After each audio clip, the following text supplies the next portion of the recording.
നമുക്ക് ചിക്കൻ മപ്പാസ് ഉണ്ടാക്കാൻ ഞാൻ അതിനായിട്ടൊരു 300 ഗ്രാം ചിക്കൻ എടുത്ത് വെച്ചിട്ടുണ്ട്. 2 മീഡിയം ടൈപ്പിലെ സവാള അരിഞ്ഞ് വെച്ചിട്ടുണ്ട്. ഒരു 5-6 പച്ചമുളക്. ഞാനൊരു കടായി അടുപ്പ് വെച്ചിട്ടുണ്ട്. അതിലേക്ക് നമുക്ക് ഒരു 2-3 ടേബിൾ സ്പൂൺ വെളിച്ചെണ്ണ ഒഴിച്ച് കൊടുത്തിട്ടുണ്ട്. വെളിച്ചെണ്ണയിൽ ഉണ്ടാക്കുന്നതാണ് നല്ലത്. അതിലേക്ക് നമുക്ക് ഡ്രൈ മസാല ഇട്ട് കൊടുക്കാം. പട്ട, അത് കട്ടിയില്ലാത്ത പട്ട ആയതുകൊണ്ട് അത്ര ഇടുന്നത് കേട്ടോ. അതുപോലെ ചെറിയ ഏലക്ക ആയതുകൊണ്ട്, അല്ലെങ്കിൽ 2 ഇട്ടാൽ മതി. 3-4 ഏലക്ക, 2-3 ഗ്രാമ്പു, തക്കോലം, അത് മുറിഞ്ഞതാണ്. അതൊന്ന് മൂത്ത് വരട്ടെ. ഒരു 3 ടേബിൾ സ്പൂൺ വെളിച്ചെണ്ണയുണ്ട് കേട്ടോ. ഇതൊക്കെ വെളിച്ചെണ്ണയിൽ ഉണ്ടാക്കുന്നതാണ് നല്ലത്. നമ്മൾ അതിലേക്ക് സവാളയും പച്ചമുളകും ഇട്ട് കൊടുത്തിട്ടുണ്ട്. അതൊന്ന് വാടി വരട്ടെ. നല്ലപോലെ വഴറ്റിയെടുത്താൽ മതി. ഗോൾഡൻ ബ്രൗൺ നിറമൊന്നും ആവുകയൊന്നും വേണ്ട. നമ്മൾ മറ്റേ ചിക്കൻ ഉണ്ടാക്കത്തില്ലേ സാധാരണ, അതുപോലൊന്നും ആവണ്ട. ഞാൻ 1 ടീസ്പൂൺ ഉപ്പിട്ട് കൊടുക്കുന്നുണ്ട്. എളുപ്പമായിക്കൊള്ളുമല്ലോ സവാള.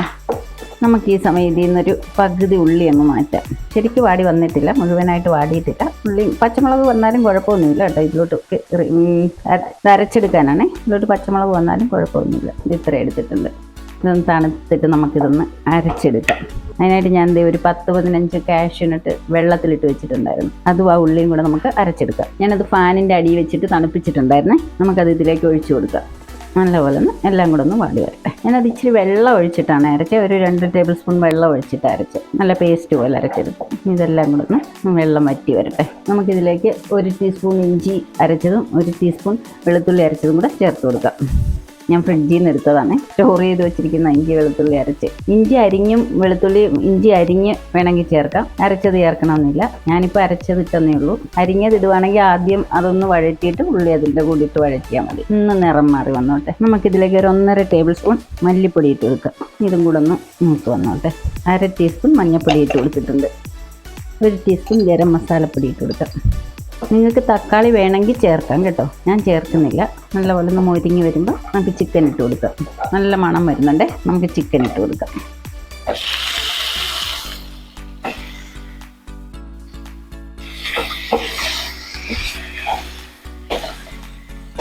ഞാനൊരു വലിയ തേങ്ങയുടെ 1 മുറി തേങ്ങ പിഴിഞ്ഞ് വെച്ചിട്ടുണ്ട്. അധികം വെള്ളം ചേർക്കാതെ പിഴിഞ്ഞ് വെച്ചിട്ടുണ്ട്. അതിൻ്റെ 2ാം പാല് നമുക്ക് ഇതിലോട്ട് ഒഴിച്ച് കൊടുക്കാം. ഇതൊന്ന് സോട്ടായിട്ട്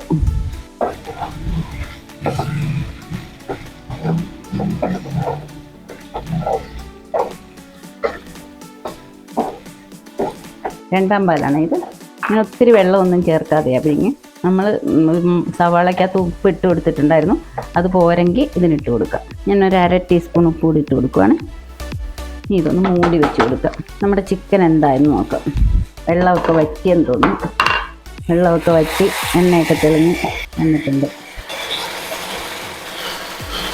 നമുക്കിതിലേക്ക് തേങ്ങാപ്പാൽ ഒഴിച്ച് കൊടുക്കാം. നമ്മൾ സാധാരണ നാടൻ ഭക്ഷണങ്ങൾക്ക് മല്ലിയില ഇടാറില്ലല്ലോ, അതുകൊണ്ട് നമുക്ക് മല്ലിയില ഇടണ്ട. നമുക്ക് കറിവേപ്പില ഇട്ട് കൊടുക്കാം. ഇതൊന്ന് തള വന്നോട്ടെ. തിളയ്ക്കണ്ട, ഒന്ന് തള വന്നാൽ മതി. ഭയങ്കരമായിട്ട് തിളച്ചു പോകരുത്.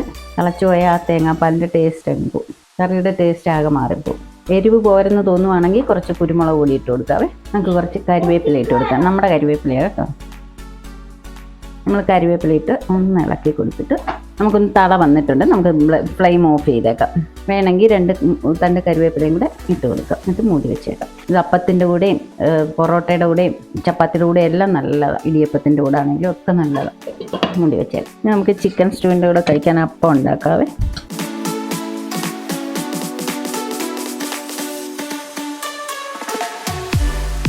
നമ്മുടെ അപ്പം റെഡി ആയിട്ടുണ്ട്.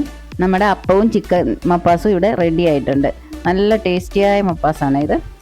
എളുപ്പം ഉണ്ടാക്കിയെടുക്കാനും പറ്റും. നിങ്ങൾ ക്രിസ്മസിന് ഇതൊന്ന് ട്രൈ ചെയ്ത് നോക്കണേ.